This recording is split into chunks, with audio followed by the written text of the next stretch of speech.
This is the Bleav in Pro Wrestling podcast. Here's Rick Ucchino and SP3 on the Bleav Podcast Network.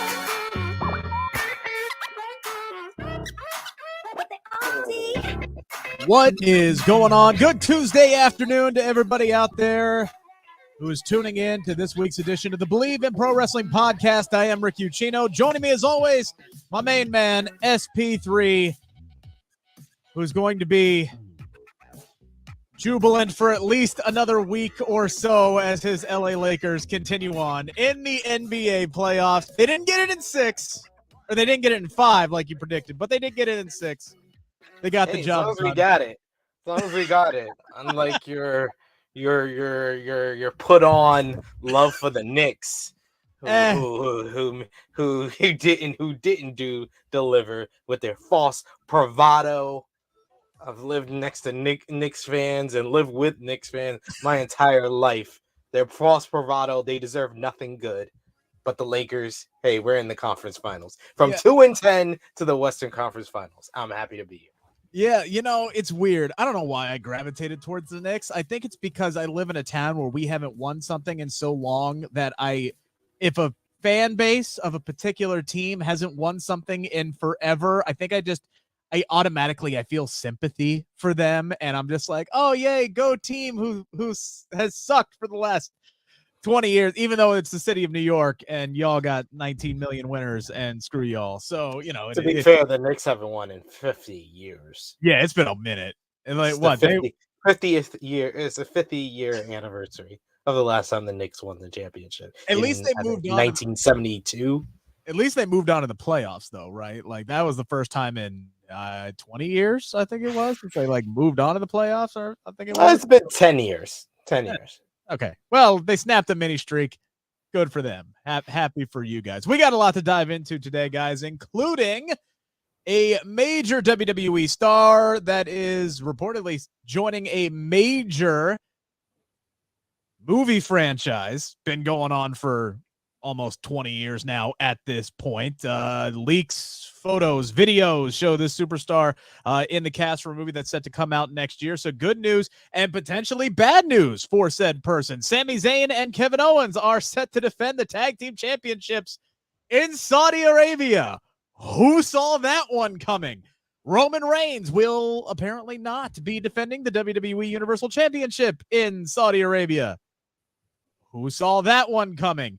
Liv Morgan is legitimately injured. Ronda Rousey is back in the fold after appearing on Monday Night Raw last night and landing a Johnny Cage shadow kick on Raquel Rodriguez.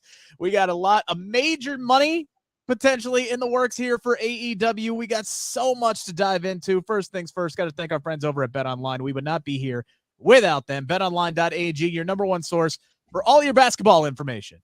Stats, news, scores throughout the NBA playoffs. Same goes for the NHL as well. Get the latest odds, lines, latest player reports. Do you want to bet on the Lakers to go all the way? What are you saying, SP3? Lakers and what for the Western Conference Finals? I'm saying Denver Nuggets, chicken parmesan, chicken cutlets, chicken tenders, Lakers in 6. Lakers in 6. So if you want to be like SP3 and put your money where his mouth is, you can bet on the Lakers in 6 at BetOnline, the fastest and easiest way to get your betting info in, including live options, your favorite casino and card games, and all of it right from your fast and easy from your fingertips on your mobile device, or go to the website. Either way, it's good. Use our promo code BLEAV, that is BLEAV, to receive your 50% welcome bonus on your first deposit. BetOnline, where the game starts. SP3 woke up to a bit of, I would say, some surprising news today for many. We went to bed last night, Monday Night Raw. Thought it was a pretty good episode. Thought they laid some groundwork for some interesting storylines moving forward, which we'll talk about here soon, at least some of them anyway. There's only so much we can get into on a weekly basis. But Seth Rollins was not at Monday Night Raw last night. Did a multi-segment recorded interview with Corey Graves that I thought was very good. They went back, hit on the Shield history like they love to do in WWE, but regardless, he was not there in person. not there to step out in front of the fans and have them sing his song. And now we know why, SP3. We had photos and videos of Seth Rollins on the set of the new Captain America movie that is set to come out next year, Captain America New World Order, dressed up what appears to be as a member of the Serpent Society. Now, I'm a pretty big MCU guy. Fair weather as far as the comics are concerned, not too familiar with the Serpent Society. Did a little bit of research here, but regardless, whether this is a big role, minor role, major role, what have you for Seth Rollins, I think it's pretty damn cool. I love it when my favorite things in the world collide. I love the MCU. I love WWE. For the longest time, we had rumors that Becky Lynch was going to be joining the MCU, reportedly even filmed a scene that got cut from the Eternals. And now Seth Rollins has beaten her to the punch because it looks like he is front and center ready to go for Captain America that comes out next year. And on top of that, SP3, there is a report out today from, I Bleav it's WRKD, that said that while there are many people backstage that are happy for Seth Rollins, there's at least some who believe they may now be hesitant to put the World Heavyweight Championship on him if these kind of roles are going to continue. He is set to face AJ Styles at Night of Champions. There's a lot to unpack here, SP3. Your thoughts overall here on one, Seth Rollins getting the role in the MCU, and two, potentially this costing him the World Heavyweight Championship. Well, I want to say congratulations to Seth Rollins, and congratulations that he now has bragging rights. If his scene gets played, because Becky filmed scenes. You never know. You never know with how the MCU works. But if he gets the scene played during Captain America, he has bragging rights over Becky Lynch. Becky Lynch said, "I main evented WrestleMania over you at WrestleMania 35," and he could say, "I've been on a Marvel movie before yours ever got aired." So he has the one up in the bedroom. But no, it's great. It's great news for Seth, who's always been very talented. I know when they did the whole WrestleMania commercials, everybody was kind of raving about his performance as the Joker in those. So to see him in more of like a villain role in the MCU should be a bunch of fun. I'm looking forward to the new Captain America movie. I was one of the few people that enjoyed Falcon and Winter Soldier. So I'm glad Falcon is getting his own movie in the new role as Captain America. And as far as his matchup with AJ Styles, it's a no-brainer. Honestly, I liked Monday Night Raw last night, but after sleeping on it, I will say that although the card for Night of Champions is good, a lot of it is predictable. A lot of it is very predictable, and not as unpredictable as I thought before I went to sleep last night, because Seth is going to beat AJ Styles. You're not going to draft the whole OC just to have the leader of the team go to Monday Night Raw without the rest of his band. So he's going to win at Night of Champions. It's pretty obvious, and especially with the push that they gave him with the whole interview and documenting his past. I don't know what they're going to do for AJ Styles, but they probably should give AJ Styles the same treatment on SmackDown this week, just to even the scales and make it less predictable than it already is right now. But Seth's going to win the World Heavyweight Championship, but I just find it hilarious and very ironic that WWE is creating a whole new championship for people like Seth that say they always want to be here, and the week before they're about to crown him, he got a role in the MCU. That's just very ironic. We don't know what this is going to parlay into, but if it is successful, he's not going to also be around here and show up all the time. They literally put the whole reason for this championship was, one, no one can beat Roman, and two, Roman never shows up, and then the guy you're going to crown doesn't show up to Raw this week. It's just hilarious. It is so hilarious. It's another notch on the belt of why the World Heavyweight Championship was not the solution WWE thought it was. I mean, so far this belt does seem to be a little bit cursed through all of WWE's doing. Let's be completely honest here. We've talked about ad nauseum that the rollout of this championship could have been done better, could have been done a lot better. And I have said, look, if this title is put on the right person, and it is presented in the right way, it is defended in the right way, and it gets these major events and big matches, and the wrestlers themselves fight after it like it is the most important thing on this planet. In 6 to 8 months from now, nobody's going to be talking about how it came to fruition. It's just going to be incorporated, and everybody's going to accept it as Raw's World Heavyweight Championship. Also, it's going to depend on what Roman Reigns is still doing as the WWE Universal Champion, if he is still the WWE Universal Champion 6 to 8 months from now.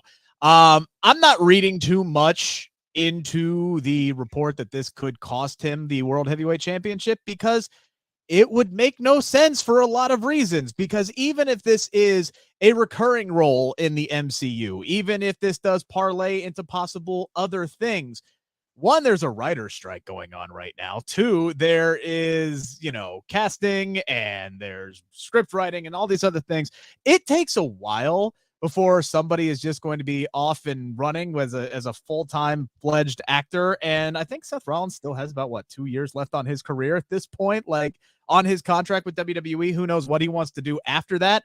My point being, just because Dude Bro had to take off a week to film one thing doesn't mean that he ain't going to be there for the next 6 to 8 months to a year from now to carry this World Heavyweight Championship to wherever you think it's going to be. So to me, this report, I'm not saying it's a bad report. I'm not saying that the boys were fed false information. I'm just saying whoever the source is on this, I don't know what you're smoking, but that doesn't translate to me.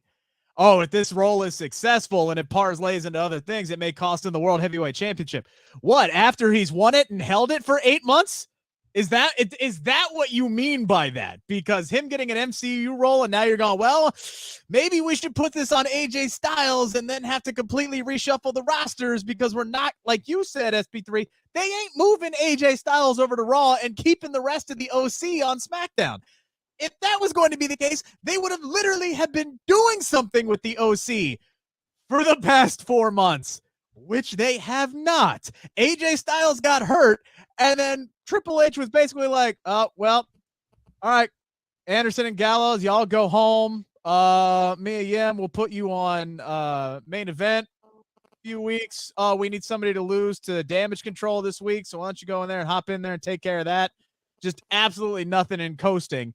And now you got the OC back together. You're finally doing something with the four of them. And now you're going to split them up or have to work out a trade to say it's convoluted. It's crazy as hell. It makes no sense. Yet there's no way they can put the title on AJ Styles.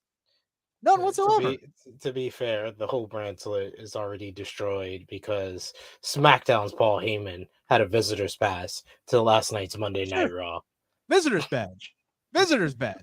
But that's as bad as the brand to brand invitational. I'm sorry. No, it is not. It is not. The brand to brand Yes, it is.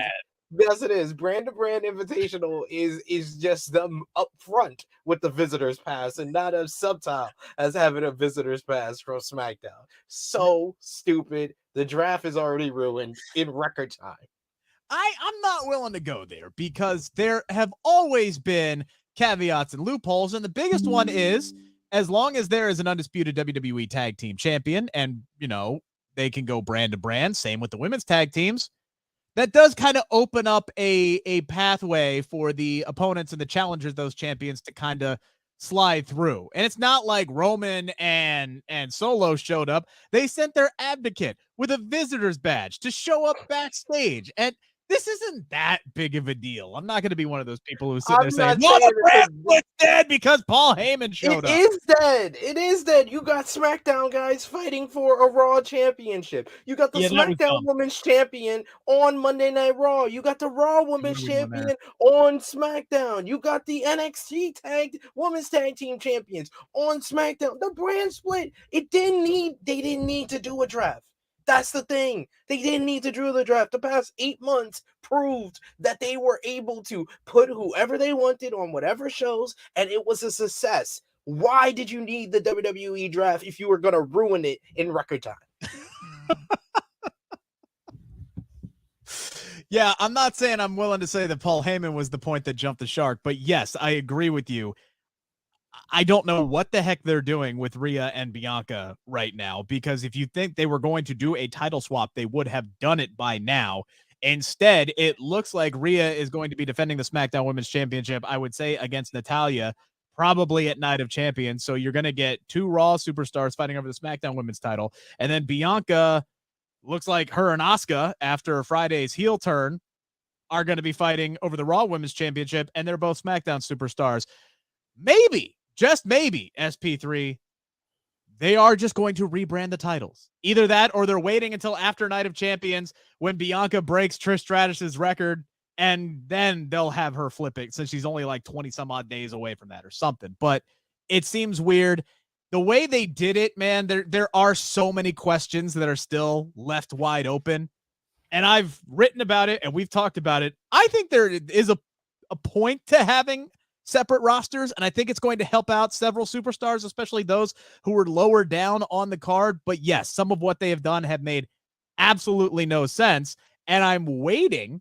I'm just sitting here and I'm waiting for those, reasons, thoughts, things to quote unquote play out.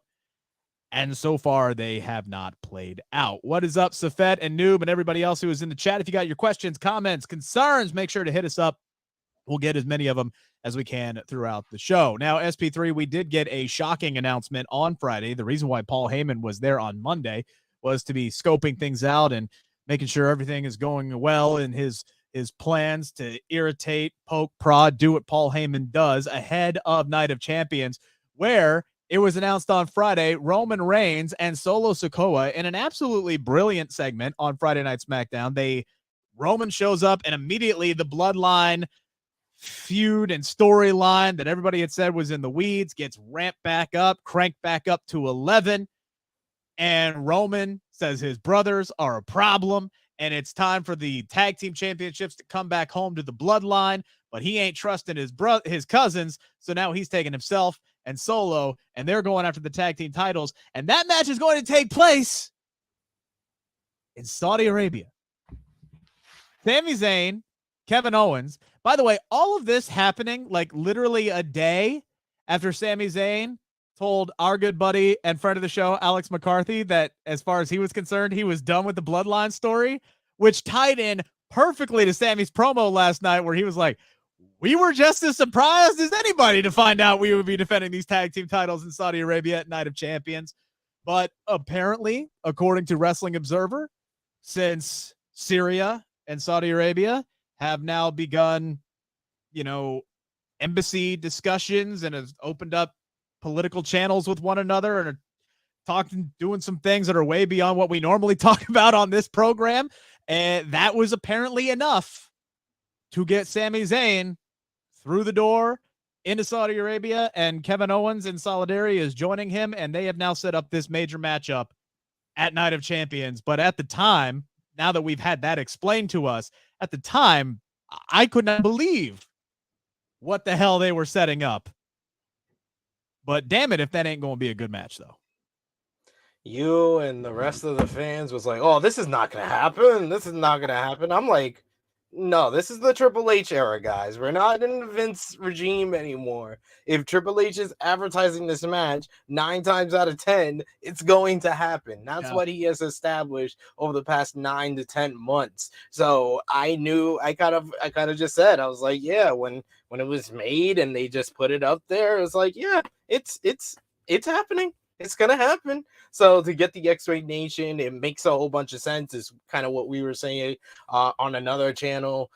So yeah, I mean, all I can do is shrug. But honestly, after last night's Raw, going out of SmackDown on Friday, the outcome was very unpredictable, in my opinion, because you had, Kevin Owens and Sami Zayn just winning the tag team championships. Roman Reigns and Solo Sikoa don't lose too often. So it was very unpredictable. But after last night's Raw, I'm just like, yeah, Kevin and Sami are going to win now. Like, it's pretty obvious because they got two different feuds going on. They went from hunting the tag team titles to being the hunted, and all these teams, whether it's Imperium, whether it's the Judgment Day, are going after them. The Judgment Day just pinned them. I don't understand how you're pushing your tag team champions if they're going to lose at Night of Champions. Why would they lose here to the Judgment Day? So it kind of made that outcome less unpredictable and more predictable that Sami Zayn and Kevin Owens are going to win. The only thing that's unpredictable is how the hell are you going to have Roman Reigns and Solo lose? But I can kind of infer that it's going to be due to the Usos and the issues within the bloodline. Now, to be fair, though, the bloodline also has a bit of some story going on in recent weeks with Judgment Day. So they could conceivably have Roman and Solo win those tag team titles if the goal is to set up some form of a triple threat match potentially at Money in the Bank for the tag team championships. Now, that possibly you're not going 3-4 months without Roman defending the undisputed WWE Universal Championship on one of these big shows. He's gonna defend it on one of these big shows. Like, it's gonna be one thing or another, and I don't think they're gonna do a triple threat now. I think that Roman and Solo's gonna take the fall, and it's gonna be due to the Usos. It's kind of gonna be what they did with Damage Control at Backlash. That's what I'm saying. It's pretty much predictable now. And it wasn't predictable after Friday on SmackDown. I may have just spread this out just a little bit, or it should have been for the Judgment Day, Dom and Damian. So then Dom could have took the fall there last night, and then it's a little less predictable. But after Judgment Day beat the Sami and Kevin, you're telling me Sami and Kevin's gonna lose 10 days before they lose again at Night of Champions? That's just you're killing them dead. They were your top baby faces and you just killed them dead. Yeah, it's a good point. And man, I can't help but look at this, regardless of whatever the outcome is, whether it's Roman and Solo. I could see Roman pinning Sami to win the tag team championships in Saudi Arabia. And at that point, it's just got to be a rib, right? Like, it has to be a rib against the crowd with all these reactionary TikToks of everybody sitting here saying, oh, Roman Reigns after he beat so-and-so and Braun Breaker's kid at WrestleMania 60 and all this other stuff to retain the title. Like, all these different videos are coming out. People sick of Roman Reigns winning championships. To have him go into Saudi Arabia and beat Sami and Kevin again, and now all of a sudden Roman is going to be clad with 4 championship belts. Like, that has got to be a rib at that point. But I do have to wonder, SP3, because obviously this was not their original plan. This was only able to come to fruition last week. So did they have a plan for Roman Reigns to defend the WWE Universal Championship at Night of Champions? And against whom? Were they going to fast forward some kind of program with the Usos? Were they going to try to swing in Bad Bunny like I suggested last week? Were they going to try and line up Bobby Lashley or somebody else? It seems weird to me that all of a sudden they decided that Roman Reigns is just going to hit 1,000 days by default. He's not going to get that one last big title defense unless it's going to come on a taped episode of SmackDown, which is going to be recorded this Friday. Like, that's what they should do.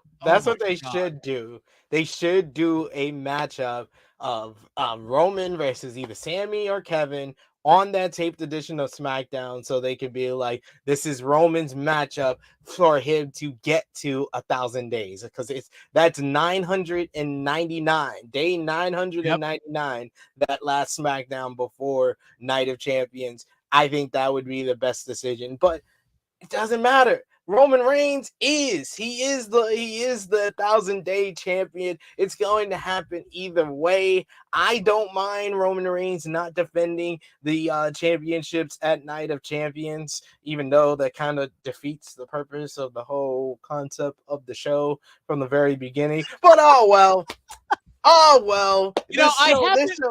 This show hasn't made sense for years. Here's the thing, right? again, welcome to WWE, where the rules are made up and nothing matters, right? I was looking from the moment they started airing those vignettes and the promos for Night of Champions. Usually they advertise as part of this show, every title is defended. And I'm sitting here looking for that. But I wasn't looking for that because of the WWE Universal Championship.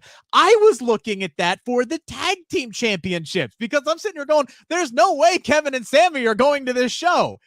Little did I know, here now 10 days out from the show, Sami and Kevin are going to be there. They are going to defend the tag team titles, and it's Roman who's not going to be defending the WWE Universal Championship. They better have a hell of an opponent scheduled for him for Money in the Bank. I don't know what the plan, I don't know, because just looking at the landscape of SmackDown, right? Because you put all your top title contenders into the World Heavyweight title picture. So unless you're going to run back Edge at some point, which I don't know what they're going to do with him now. Edge seemed tailor-made for the World Heavyweight Championship match at Saudi Arabia, which that would have made that match completely unpredictable. AJ Styles being in the match, don't get me wrong, Seth Rollins versus AJ Styles is going to be spectacular. That match is going to be off the chain. Those two are two of the best on the planet.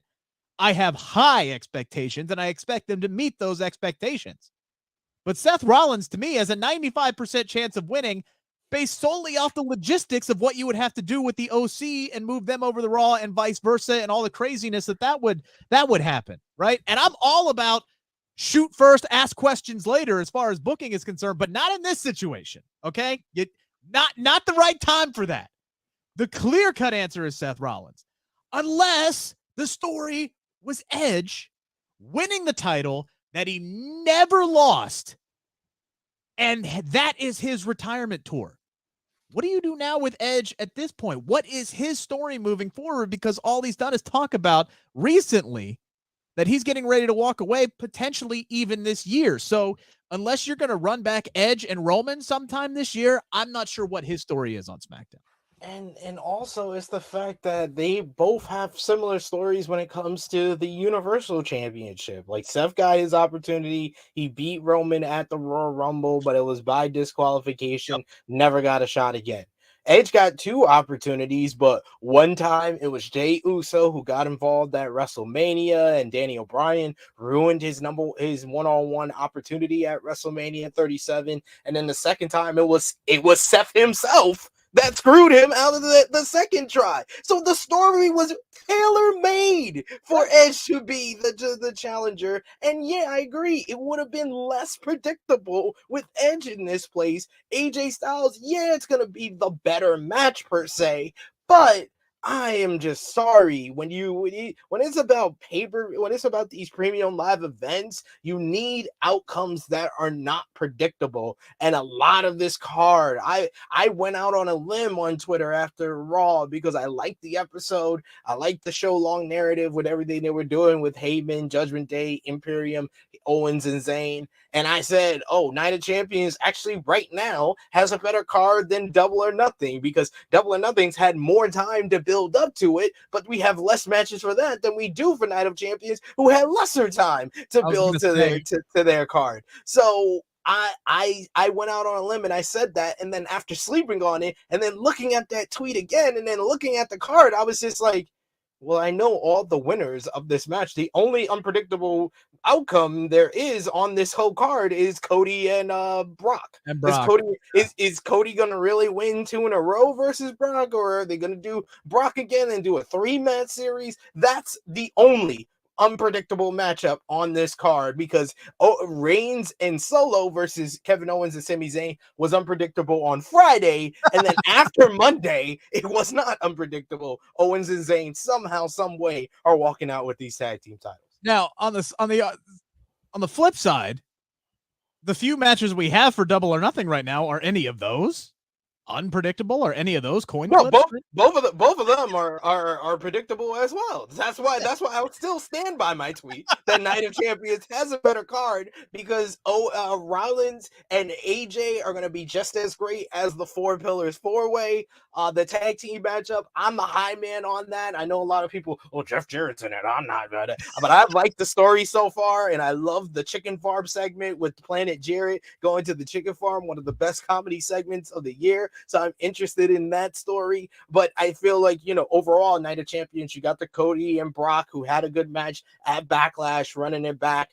It's a little bit less predictable, and I predicted it wrong at Backlash, so that's why it's a more unpredictable going into Night of Champions. Gunther and Ali. Gunther's gonna win, obviously, but that should be fun with him chopping the life out of Ali. Becky and Trish should be a good matchup, and we don't know if that's a one-off or they're gonna do two matches and build us to SummerSlam, so that's a little less predictable than the usual matches. So there is some fun stuff, some good stories going into Night of Champions that I prefer over Double or Nothing. Now I say that with the with the stipulation that on Wednesday, if they announce Elite versus Blackpool Combat Club, Double or Nothing's better than Night of Champions. I'm just gonna just putting that out there. Getting into some of the comments in the chat here. A saying Austin's Theory still needs an opponent for Night of Champions, assuming that Austin Theory is going to be there. I don't know why he wouldn't. You could do something very easy for Austin Theory, who I think really, honestly, was the person who suffered the most over on SmackDown for them announcing that those 6 SmackDown superstars were going to be involved in the World Heavyweight Title Tournament, because Austin Theory was the top selection on Monday for Friday Night SmackDown. And as long as Roman Reigns is the WWE Universal Champion, Austin Theory, the United States Champion, he's going to be the main guy on a regular basis on this show. So his first introduction to the Blue brand, granted, it's the same audience, right? The same people who watch SmackDown probably watch Raw, but still, his first introduction. More people, actually. More people, yeah. So his first introduction on SmackDown is to be involved in a triple threat match to win another championship on his old brand, and he loses in the first round. And not only does he lose in the first round, he's the one who takes the fall. I think that was a bad first opening for Austin Theory. You could have put somebody else in that spot, especially they were just going to sit there and lose, and you could have started something really great with Austin Theory and set up whomever his challenger is going to be at Night of Champions. But you could very easily do a number one contenders triple threat or a mini tournament if you really wanted to. Austin Theory should have a title defense. Please, for the love of God, can we get LA Knight something to do on this damn show? I don't know. See better than I hear. I see better than I hear. SP3. I don't know if you saw that report where they said, certain people that they wanted to push prior to WrestleMania, things are looking different. When I saw that report, I was like, oh, LA Knight, damn. Like, it's pretty obvious that's who they were referring to. When Vince McMahon said he was going to be on high, overcharge of certain creative things, one of the people I started sweating for was LA Knight, because LA Knight, as we saw, is somebody that Vince McMahon is not, for whatever reason, very high on. Took this man and turned him into a borderline pedophile, like male model type dude who had no concept of personal space. Like, that's what Vince McMahon turned him into, and then was getting ready to just completely take him off of television because he didn't think he was doing the voice right. Like, that was the reports back in the day. Now, all of a sudden, he's back to being LA Knight. When Triple H takes over, he's skyrocketing, and we keep hearing he's going to get a big push. He's going to get a big push. He's going to get a big push. He's going to, the last report I read said he's going to do something small with Rick Boogs, and then he's going to get a big push. Like, he's supposed to team with Rick Boogs versus the Street Profits. If that's the push, ugh. Like, I see better than I hear. You can keep telling me the push is coming. Give me the damn push. So I would vote for LA Knight to face Austin Theory. And you know what? Win. So that doesn't make sense, because Austin Theory's a heel just like LA Knight's a heel. What makes sense is Sheamus. Sheamus was the one that hit him with the bro kick during the triple threat and got him pinned last week. That would make a bunch of more sense to me.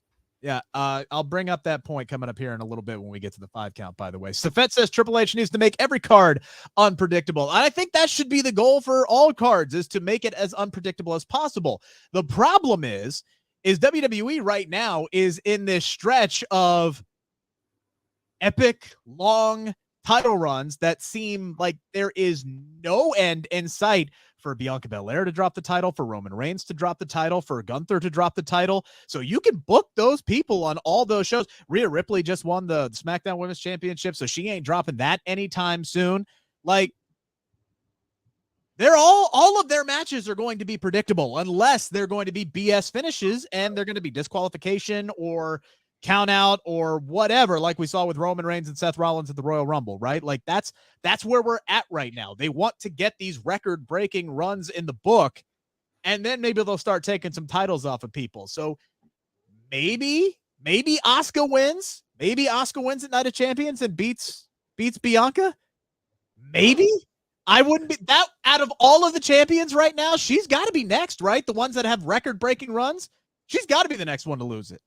No, she's got a reality show. She's got the reality show coming out, so I don't see her losing the title anytime soon. It's Austin Theory. Austin Theory is the most likely. I meant of ones that are on the record-breaking track right now. Of like those people who are on those record-breaking. You were right. You were right the first time. You shouldn't have even thought about who they're keeping those titles for a while. If you want to see a title change, you're more than likely gonna see Austin Theory lose his, Liv and Raquel lose the WWE Women's Tag Team titles, but Bianca, I think, has got a few more months, unfortunately. I think Rhea's going to hold it for a while. I think Gunther is going to break Honky Tonk Man's streak, and Roman might hold this damn title to WrestleMania 40. I'm glad you brought up Liv and Raquel. Unfortunately, we were supposed to have a women's tag team title match last night. That ended up not being the case. Liv Morgan is legitimately hurt, suffered an undisclosed injury Friday on SmackDown in her title defense against Damage Control, was able to finish the match. She even won the match. Not able to compete last night. Raquel Rodriguez ends up facing Chelsea Green in a one-on-one matchup, which she did win, despite Sonya Deville being at ringside. And as Raquel Rodriguez is celebrating, holding that title up high, in swoops Ronda Rousey with the Johnny Cage shadow kick and knocked her own damn self out in the process. And Rousey and Shayna Baszler beat down Raquel Rodriguez, which seems to me that as long as Ronda didn't fuck her knee up, because that looked pretty damn bad when she slipped there for a half second. As long as she's good, we're finally on the path here to Ronda Rousey and Shayna Baszler getting those tag team titles, which I am all for a number of reasons. One, the women's tag team division right now, and I know this isn't a high bar, is as healthy as it's ever been. They're about 6, 7, 8 teams deep at the moment. And you're going to start pushing more with Alba Fire and Isla Dawn, I believe. I don't know what they're doing with the women's NXT tag team titles right now, but okay, that aside, you have all these other different tag teams that are established and set up. I love Liv and Raquel as a team, and hopefully Liv will be able to compete here soon. They are more needed in the singles division on Raw right now. If Shayna and Ronda are going to be a team, I think that's the direction you have to go sooner rather than later, is put the tag team titles on on Ronda and Shayna, and let them be this dominant force in the women's tag team division for a while and do their thing that they've been wanting to do. And then you can line up Raquel versus Rhea, Liv versus Rhea, and hopefully get yourself to SummerSlam. Well, it sounds like Liv's going to be out for a while. I haven't heard an update on Liv. Yeah, it's her injury should put her out for long. I hope that's not true, and I hope she does come back, because that's unfortunate for someone that could be used in a more prominent position, especially on Monday Night Raw. But yeah, Ronda and Shayna being the women's tag team champions, I've been on this train for months. I think this was the right decision. Put Ronda Rousey where she wants to be. She wants to team up with her BFF. Let her try to elevate these tag team titles. I mean, if Raquel and Liv have to relinquish these things because Liv is injured, my God, these things are cursed. Like, they are just absolutely cursed, and they have been for a long time now. And you know what? I think it's kind of fitting. And this was brought up in the chat. Safet saying today marks 1 year since the walkout. Since Sasha Banks and Naomi said, F this place, I'm out, and dropped their women's tag team titles on the desks of John Laurinaitis. I hope that's not the case with Liv. I love Liv. I think she's fantastic. I really have been enjoying this team, so wishing her a speedy recovery. SP3, much of what we have covered so far this year. By the way, we appreciate everybody who is in the chat, who is watching so far. If you like the show, hit the thumbs up button. If you're new to the show, you like what you see, pound that subscribe button. And oh, by the way, when we wrap up here in about 20 minutes or so, go check out my conversation with the Viking Raiders, which dropped at 11 a.m. this morning. Look, say what you want about them on screen. I know they're not everybody's cup of tea. They were a blast to talk to. Really fun guys. Valhalla was great. Had a great conversation about adjusting life on the road with a 2-year-old. SP3 and I don't even have to imagine what that would be like. It's difficult enough staying home. Now imagine a crazy freaking toddler running all over arenas everywhere and any place else you're going. It's got to be maddening for them. Yeah, great conversation. Make sure to check that out. But SP3, much of what we have talked about this year has had to deal with companies being sold and TV rights deals and new shows coming up. And WWE is in the process of getting some new TV rights contracts. Will SmackDown stay on Fox? Probably not. Could Raw stay on the USA Network? Who knows? There's going to probably be some other bidders. Could they go to a streaming service? There's a lot of questions that are up in the air. A lot of money that is potentially on the table. And right now, you see this in the NFL a lot, right? With quarterbacks. All of a sudden, one of these top-tier quarterbacks signs a contract like Lamar Jackson, right? Lamar Jackson signs for $250 million, whatever it was. All of a sudden, the floor has just been set. And now it's time to go back to the other table. And the Cincinnati Bengals and Joe Burrow are like, okay, well, Jamar got 250, so we're going to start our contract negotiations at 260 and move up. SP3, the floor may have just been set for those WWE TV contract negotiation rights because AEW reportedly, according to Wade Keller and PW Torch, Tony Khan's going to make his big announcement tomorrow on Dynamite. Could be talking $1.2 billion TV deal, which includes the creation of Saturday Night Collision. $1.2 billion over the course of 5 years. I mean, Tony Khan is on a heater, an absolute heater right now with how the ticket sales have been going for All In Wembley Stadium. And now he's getting ready again. Reportedly, this is a big number. This is $240 million a year for Dynamite, for Rampage, for Collision, because Dark and Elevation are going away. Those 3 shows, $240 million a year. All of a sudden, Papa Khan's got to be looking at his son, Tony, going, yeah, all right, go off and do your wrestling thing. And now all of a sudden he's going, God damn, son, I'm proud of you. Gotta look at him and be proud of him. And it's very interesting that WWE wasn't announced during the NBC Universal upfront on Monday. So or Fox's. So it's very interesting. And like you said, I think this is like them creating the floor of where they're going to start their negotiations with Fox and NBC Universal. But it's nothing but great news for AEW and the wrestling business at large. The fact that the number 2 biggest wrestling company in the world is getting this type of deal. We don't know if it involves any streaming rights.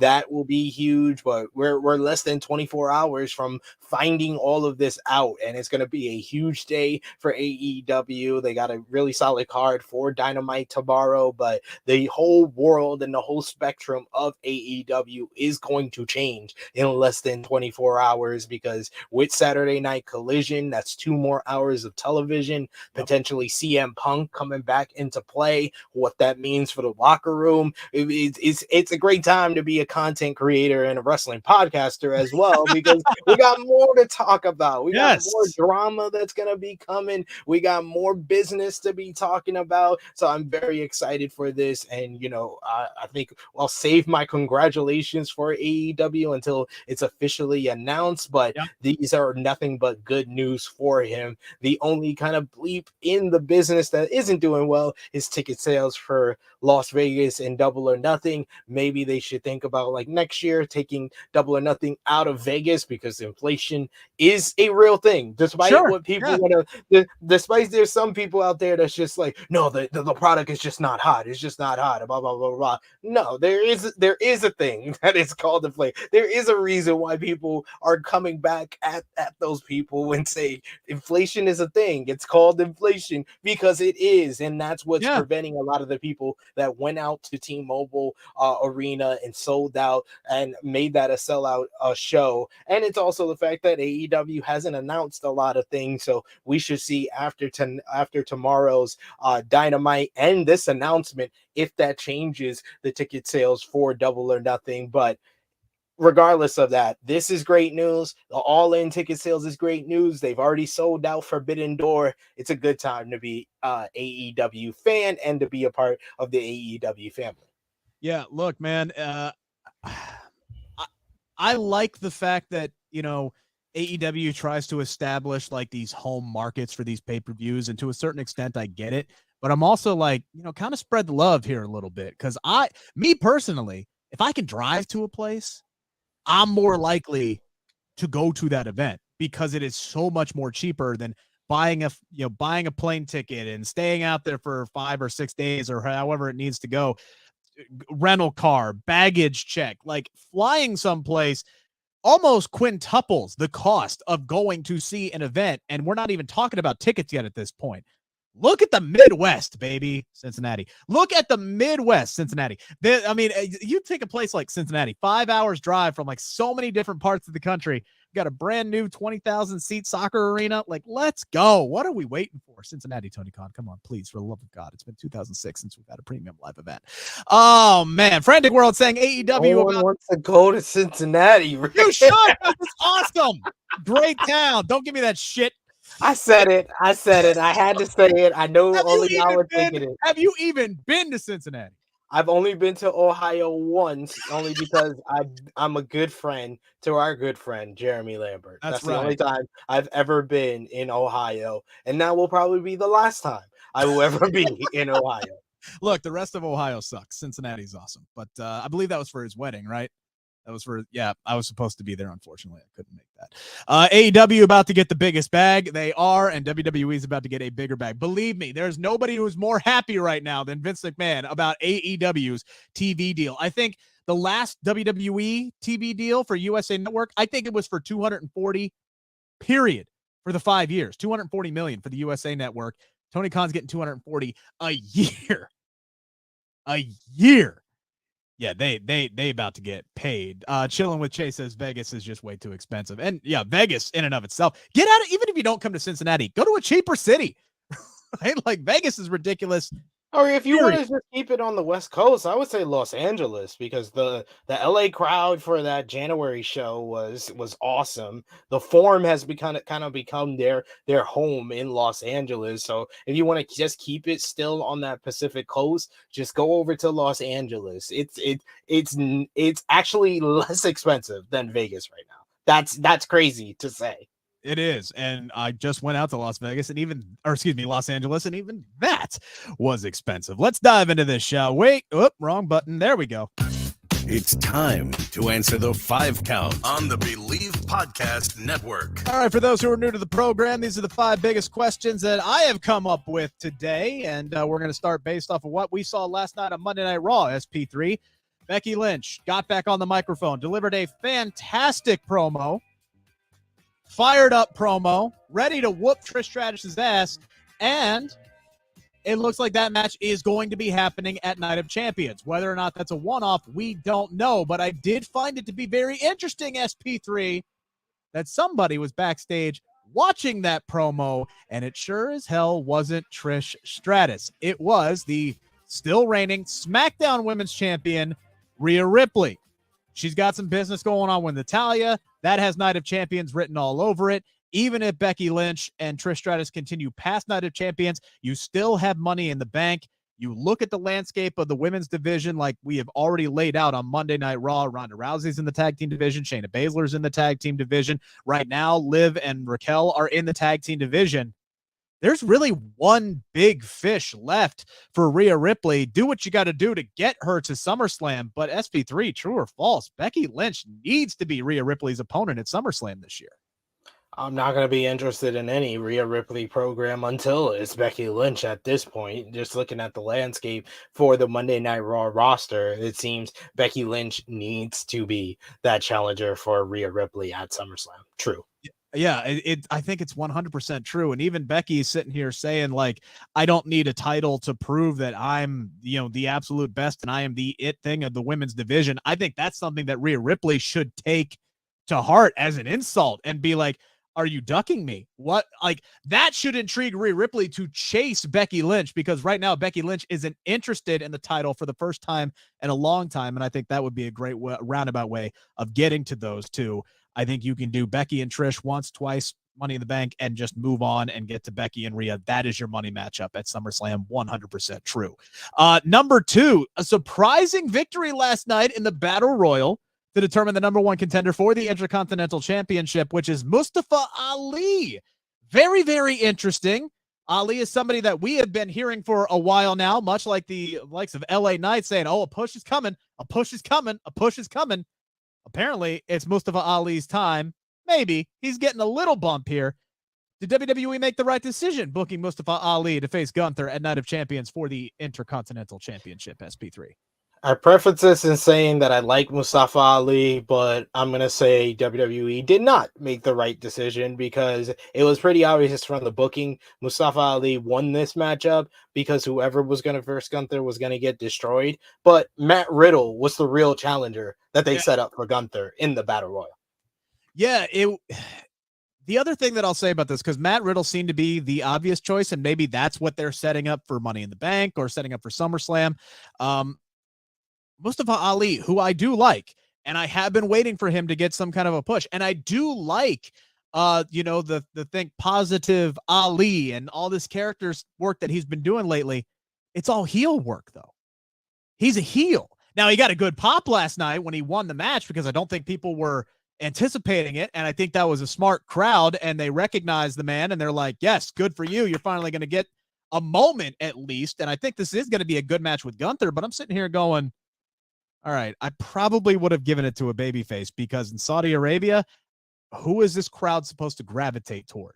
Who are they supposed to cheer for? Not that we get hot crowds in Saudi Arabia. Well, they're gonna cheer for Mustafa Ali because he looks like them. No offense, and you're right. He's not of that descent, but he looks like them. I think that was the thinking on WWE's part.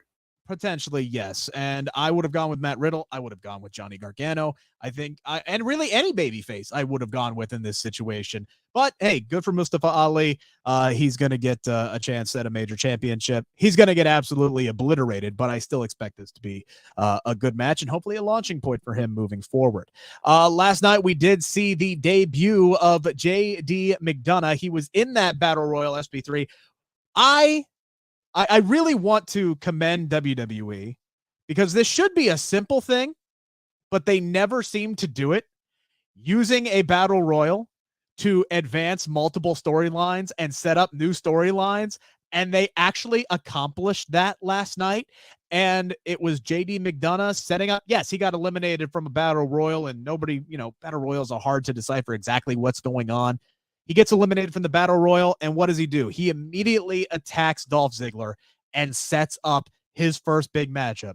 Great, perfect. He can beat Ziggler. Ziggler's just, and like we talked about last week, Ziggler's kind of at that Natalya phase in his career where he's never going to get the big push, but he can be utilized as somebody that can put over a younger talent, give you a good match, and you can move on. This is good for JD McDonough, but the really interesting part is, after he beat up Dolph Ziggler and threw him into the steel ring steps, he was interviewed backstage by Kathy Kelly, And who was watching that interview over his shoulder but Finn Balor? And that is leading to the speculation and the reports that JD McDonough could put the JD in Judgment Day, and he could be the next person to join that group. SP3, should JD McDonough join Judgment Day, or should he buck the expectations and feud with Finn Balor?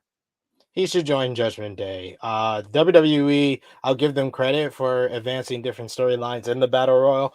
But if you were going to do a vignette for JD McDonough and Apollo Crews, they probably shouldn't have been in the Battle Royal. Sure. You should have just done the vignettes, and you could have done the same thing, and he could have jumped Dolph Ziggler, because he tried to, in his promo, he said he was going after Dolph Ziggler because of his resume, not because Dolph Ziggler eliminated him from the Battle Royal. So if that was the point, and that's what he was going to say, he didn't need to be in the Battle Royal to set up this feud with Dolph Ziggler. So yeah, I do like the whole Finn with the Easter egg, watching everything. He needs to join Judgment Day because he needs to be established firmly. Feuding with Finn is just going to lead to a loss. They're both heels. That wouldn't make sense. Join the Judgment Day. Yeah, unless the goal is, because Rhea Ripley is still over. Like, she gets babyface reactions, which also in turn gives Dom those nuclear reactions because they don't want Dom with Rhea. But the rest of Judgment Day are still heels. So unless they're working to turn Finn into a babyface, which I don't think they should do, it makes more sense for JD to join up with Judgment Day. And yes, you have so many talented people that you're trying to establish. Putting him with a group that now has a firm foundation that has been around for over a year and that is going to be heavily pushed on Monday night, that's where JD McDonough needs to be, and I think that's what gives him the best chance to be successful. John Cena made some headlines today. For the love of God, I meant to write down where he actually did this interview. I want to say it was with TMZ, but I can't remember. I screwed up. I apologize for not attributing the correct source. But he was no, I Bleav it was Busted Open. He was on Busted Open. That's what it was. So he was talked to Busted Open today. I Bleav he's in the new Fast 10 movie that's coming out. So he's doing the media rounds for that. He was asked about his match with Austin Theory at WrestleMania and basically said, SP3,